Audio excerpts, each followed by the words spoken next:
اور عمران خان صاحب نے یہ پلاٹ اپنے لیے حاصل نہیں کیا، یہ پلاٹ انہوں نے شوکت خانم کے لیے حاصل کیا۔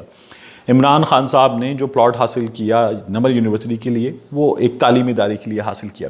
اسی طرح سے Shahid Khan Afridi foundation, hope not out, یہ جو کام ہے، یہ کام شاہد خان آفریدی اس ملک کے لوگوں کے لیے کر رہے ہیں، اور شاہد خان آفریدی نے ملک کے طول و عرض میں سفر کیا ہے۔ شاہد خان آفریدی نے کراچی سے اندرون سندھ میں یہ جو کام تھا اپنا چیریٹی کا، اس کا آغاز کیا، خاص طور پر کورونا کے دنوں میں۔ اس سے پہلے بھی ان کی فاؤنڈیشن چیریٹی کے کام کرتی رہتی ہے۔ شمالی وزیرستان، جنوبی وزیرستان، قبائلی علاقے، ان سب میں بھی شاہد خان آفریدی کی فاؤنڈیشن نے بہت کام کیا ہے۔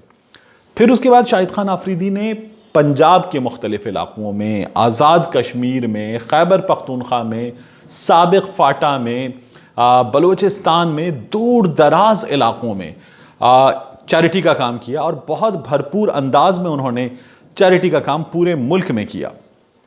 شاہد خان آفریدی صاحب نے جو 22,000 خاندان ہیں ان تک راشن پہنچایا ہے، اور یہ کام رکا نہیں ہے، یہ کام ابھی جاری ہے۔ اب نون لیگ یہ کہہ رہی ہے کہ شاہد خان آفریدی عمران خان صاحب کے لیے خطرہ بنتے جا رہے ہیں، اور عمران خان کو ان سے خطرہ ہے۔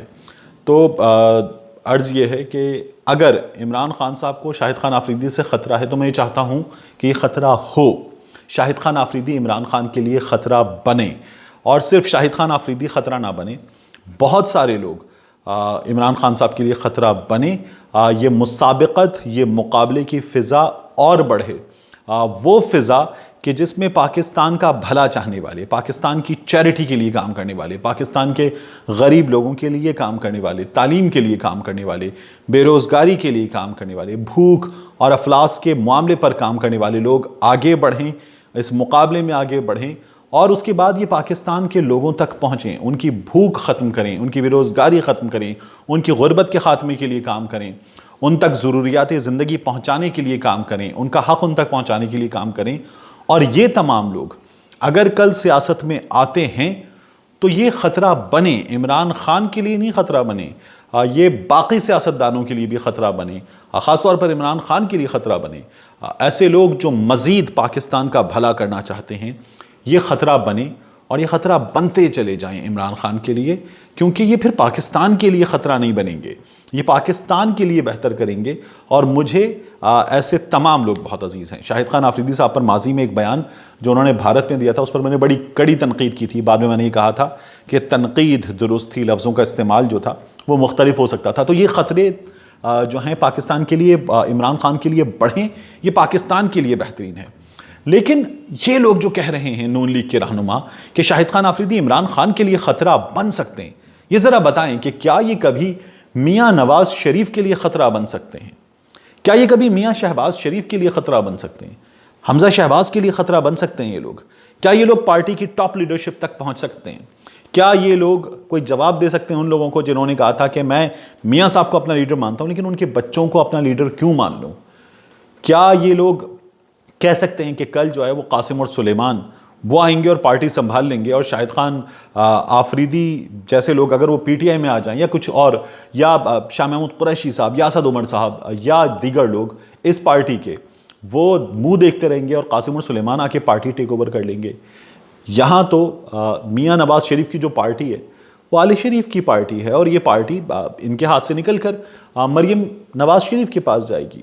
آصف علی زرداری صاحب کی پارٹی بلاول بھٹو زرداری صاحب کے پاس ہے، اس کے بعد بختاور بھٹو زرداری کے پاس ہے، آصفہ بھٹو زرداری کے پاس ہے۔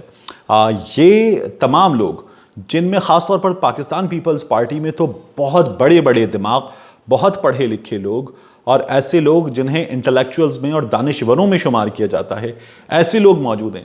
لیکن کیا یہ لوگ بلاول بھٹو زرداری کے لیے کبھی خطرہ بن سکتے ہیں؟ کیا یہ لوگ آصف علی زرداری کے لیے کبھی خطرہ بن سکتے ہیں؟ عمران خان کے لیے تو یہ خطرات بڑھیں، آمین، کیونکہ یہ خطرات پاکستان کے روایتی سیاستدانوں کے لیے، ان سیاستدانوں کے لیے کہ جو سیاست اپنی پاکستان میں کرتے ہیں، جو ووٹ یہاں مانگتے ہیں لیکن اپنے نوڈ پاکستان سے باہر لے جاتے ہیں، اپنے اثاثے پاکستان سے باہر لے جاتے ہیں، ان کی جائیدادیں پاکستان سے باہر ہیں، ان کی سیاست یہاں ہے لیکن ان کا جینا مرنا پاکستان میں نہیں ہے، پاکستان کے لیے نہیں ہے۔ انہوں نے اپنے تمام اثاثے سمیٹ کر پاکستان سے باہر لے جا کر محفوظ کر دیے ہیں۔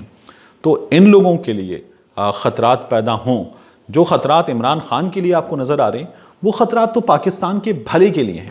ہر وہ شخص جو پاکستان کے لوگوں کا بھلا سوچتا ہے، بھلا کرتا ہے، کوئی ایفرٹ کرتا ہے، وہ سیاست میں آئے، وہ کرکٹر ہو، ہاکی پلیئر ہو، وہ کسی اور فیلڈ سے ہو، وہ شوبز سے ہو، وہ آئے اور پاکستان کے لوگوں کے لیے کچھ کرنا چاہتا ہے، تو اس سے اچھی بات کیا ہے؟ ایسے خطرے پاکستان کے لیے خطرے نہیں ہیں، اور یہ خطرات اگر عمران خان کے لیے خطرات ہیں تو یہ خطرات بڑھیں۔ آمین ثم آمین۔